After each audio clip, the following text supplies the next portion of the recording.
The wicked food vendor in the busiest corner of the Ghanaian market, where everyone shouted louder than everyone else and where peppers smelled hot enough to make a grown man sneeze, stood Mama Kuma, queen of the cooking pot.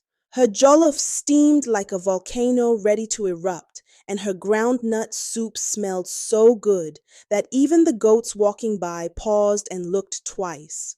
People ate her food with such joy that they forgot their change, their bags, and sometimes even their children. But Mama Kuma had a secret recipe, a spicy one. Before sunrise, when even the roosters were still snoozing, she kneeled behind her stall with a small wooden bowl filled with suspicious-looking herbs.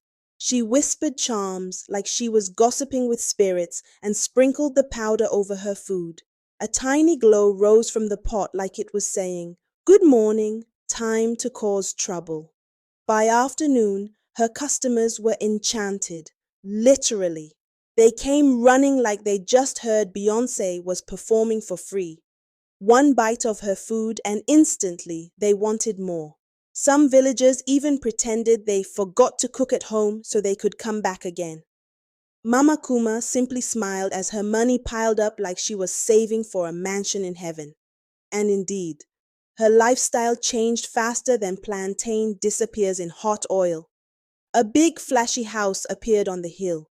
A shiny car sparkled like it had never met dust before. Mama Kuma now walked around with gold earrings big enough to fry egg inside. Meanwhile, the other vendors stared like, something is not adding up. That's when Kwame the Wise, the village's unofficial human CCTV camera, stepped in. He watched Mama Kuma with narrowed eyes. He noticed her food glowing. Food is not supposed to glow unless it's radioactive or blessed by angels. So Kwame stroked his long beard, which was long enough to hide a pencil inside, and decided to warn the villagers. The next day, the villagers surrounded Mama Kuma's stall like it was a movie premiere. Kwame stepped forward dramatically, pointing at her pots like a judge in a cooking competition. "Mama Kuma," he declared, "there is juju in these pots." Mama Kuma laughed so loudly even the tomatoes flinched. "My food is simply too delicious, that's all." But the villagers weren't smiling. Their faces said, this woman has been feeding us magic like vitamin C. Before Mama Kuma could defend herself further, boom! Her kitchen suddenly burst into flames. Pots rolled, wood snapped. The fire rose like it wanted to join the sky itself. The villagers screamed and jumped back like they were in a dance competition. Mama Kuma stood still, her jaw dropping as her expensive stall roasted faster than tilapia on a grill. When the smoke finally disappeared, Mama Kuma sat in the ashes. No gold, no mansion-level confidence, just her and the consequences of her choices.